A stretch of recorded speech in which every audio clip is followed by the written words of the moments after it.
Chris, Jesse Homestead, how the heck are you? Yeah, I'm trying to get some videos turned out here. Let's talk politics of this whole thing now. I was really glad to hear that conservatives have sent Fox in a spiral. We need to send them all into a spiral. Hear me out. I know a lot of people are news junkies. Okay, really, yeah. Well, you've got several still sources out there, One American News, things of this nature, who are up and coming. Give them your support. They seem to be true conservative voices. As far as Fox goes, I won't even click on their stuff online. Okay? None. Done. I had seen it coming out of them quite some time back. That's why I quit watching Fox a long time ago. Because it was like, I see. We got liberals in conservative clothing, I see. There's a few. I think Tucker Carlson and stuff is okay. And maybe they'll get grabbed up by some of these other news agencies, and that would pull a lot over to their channels. What we can do as conservatives.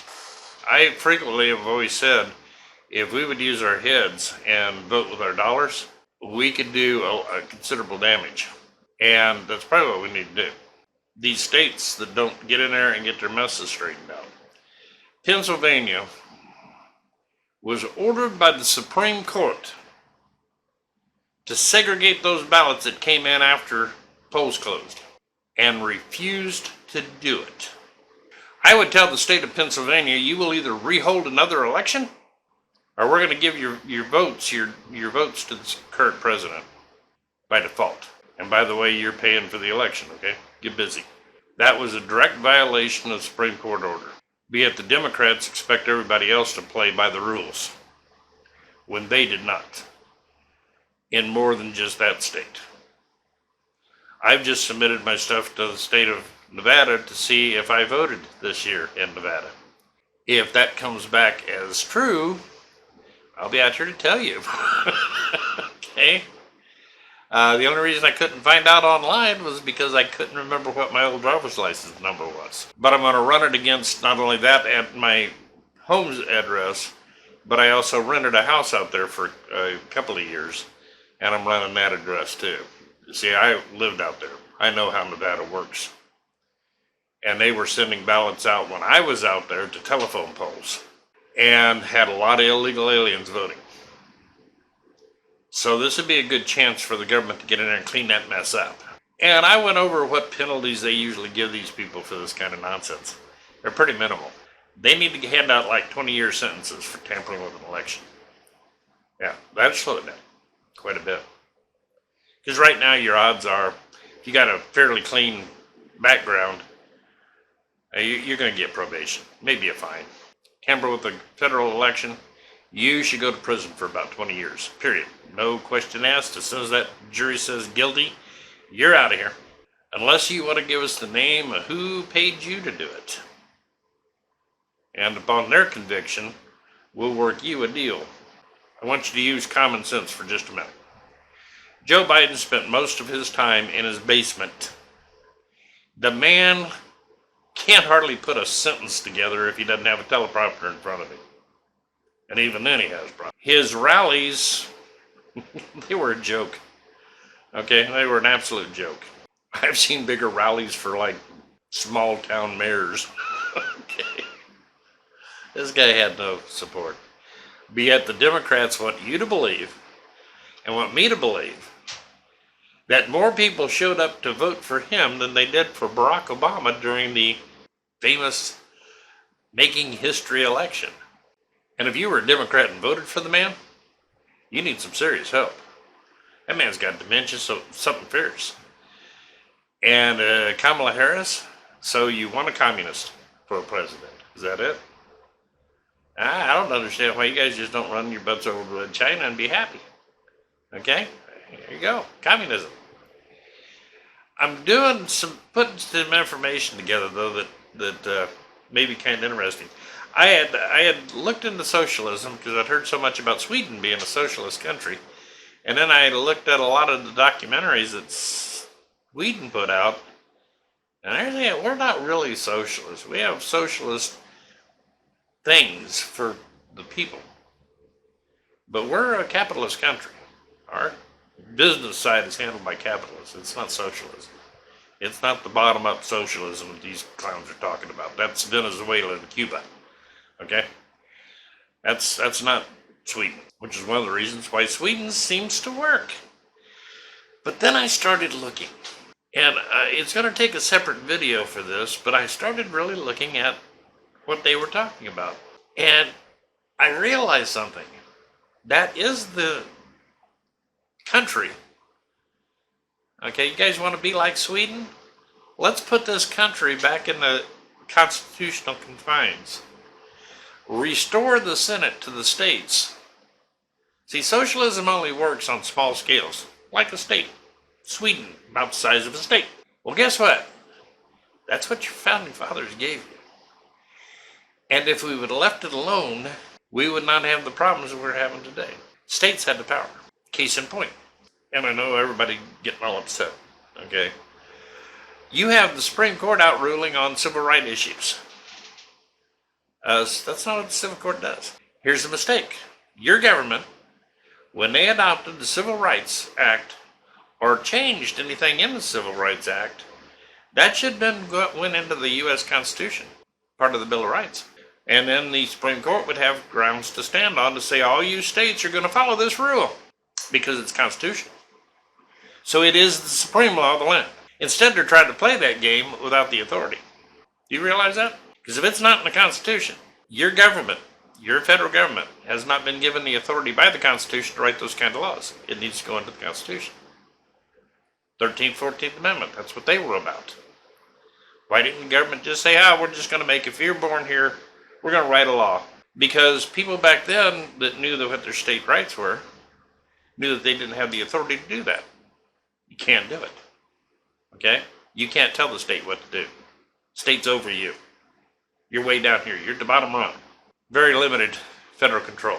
I want you to mull on that and think on those things a little bit. Government's taken on a lot of power and authority that it does not have by the Constitution. We need to restore our government to a constitutional government. If we restore our government to a constitutional government, we can get a lot done. Now, temporarily, until we can get some things changed, would it throw some stuff up in the air? Yes. Abortion would be a state issue. Gay marriage would be a state issue. All these things would get dumped back on the states until we could get the Constitution amended.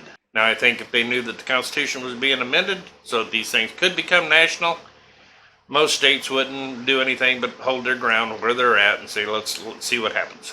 Make it part of the Constitution. Be supreme law of the land. All that stuff they do in Washington, if it contradicts, and stuff like that did contradict. We got the Supreme Court ruling on civil rights laws, and it's like they shouldn't be. And luckily, we have a group of justices now who believe in the Constitution. We need to insist that now be interpreted that way from this point forward, and that the government be put back under the constraints of the U.S. Constitution. The Senate needs to go back to the states. No more should these be elected seats. It has centralized power and corruption into Washington, D.C. It was the military-industrial complex that helped push through getting that changed. It's a lot easier to bribe 100 senators than all the legislative bodies and all the judges in all 50 states. It was a little tough. And that's what they did. The states need to have their representation back. Because I think any of you here know that you have more control over your state government than you do the federal. That's not the way your founding fathers did it. And there's a reason for it. People say, well, the Constitution's not flexible. Why isn't it? It's very flexible. Because it's handled by a state. And if your state passes laws you don't like, you can move to another state. Or you can get the federal government to try to push through a constitutional amendment. Is it going to cause a little gridlock? Yeah, sure. Because now you've got the states executing their authority over the federal government. Go back to, if you want a conflict, Mr. President, if you want to go start some stuff like they did in Libya and set loose a slave trade and everything else, Barack Obama needs to be taken out and just kicked around the block for that one. That's what happens when you invade countries. You turn them upside down and then you go, oh, well, that's not popular. Let me walk away from it now. That ticks me off. We had beat slavery in this world. We had pretty much done away with it. Thank you, Barack Obama, and Joe Biden, and Hillary Clinton. Appreciate it. Glad you brought it back. How many of you blacks voted for her? And for those two? Think about it for a minute. You voted in a group of people who reinstituted slavery in Africa. They're out there rounding up Africans. And anybody else they can lay their hands on. Because you're listening to BS. Because you're an uninformed electorate base. You take whatever CNN or MSNBC, they're all lying to you. Even Fox News. And now you see how conservatives deal with lying media. We don't watch it. And we need to quit watching it. Period. Not online. Let guys like the Tim Pools of the world and guys like that who go out and they got their subscriptions to all these different news sources. And then you got one click of one guy going through checking those stories. Not 70 million. Take away that 70 million clicks, that's a chunk of change out of their pocket. Take away 70 million views, their viewership just went to... And these businesses won't be advertising on anymore. I would say what we need to do is get a conservative thing going to where once this whole election deal is all over, said and done, why don't we make one final tweet and one final post to Facebook and Twitter? And that's to give them the big old F off and shut down our accounts. All of us. Go to Parler. Believe me, you shut them down to where all of a sudden they're floundering. Somebody else will come up with something. But maybe they'll come back a little smarter and go, you know what? We can't be doing what these clowns did. It didn't work out well for them. Right now I'm in the frame of mind that as far as the state of Pennsylvania, I will not personally buy anything from any company based in that state. I will not buy it. Sorry if you're a good person in Pennsylvania. I know there's a lot of you there. And I'm sorry that if this thing doesn't get turned around, if you're in the energy industry, you're screwed. I'm sorry for that. Quit buying this stuff. You know, we all complain about California, but we buy stuff out of California. Let's stop that. You don't realize that as conservatives, how much clout we carry if we just go, wait a minute, we don't need to put up with this. Complain about CNN. Yet you watch CNN? Yeah. You turn on their channel? Do you go onto their website? Don't. Number one, you'll probably live a happier life because you won't hear their nonsense. And it is nonsense. I heard somewhere, and I'm not sure, I've not researched it, and I didn't find out for sure that it's a fact, but it seems like according to these new figures going into the World Health Organization, it looks like New York State is the world leader in deaths for the virus. Congratulations, come on. What a job. And you expect the world to look at you and go, yeah, he knows what he's doing. You're a moron. So is your brother. Let's put him out of business, guys. Very simple. This is Rich, Disney Homestead. I'm going to let this run long. Love you guys. Appreciate you. Time to start thinking. Because if this clown does go into office, we got problems ahead. But let me tell you something. We can hand some problems right back to them. Some serious ones. Hit them where they live. In their wallets. Okay? But to be quite honest with you, as far as I'm concerned, our intelligence agencies, FBI, things of this nature, they got some proving to do to show that they're worth their paychecks. Because right now, I don't think so. I think they're shills. And I wouldn't trust them. And a piece of advice, I was given this by an actual special agent at the FBI. He said, if you saw a crime on the street, walk on by. Because if you call the FBI about it, you just became the number one suspect, and they'll spend more time trying to hang that crime on you than finding out who actually committed that crime. He referred me back to the fella in Atlanta who found the bomb. Saved a bunch of people's lives, and they ruined his because of it. That's your government at work. It's time we fix it. Love you guys. Talk to you soon.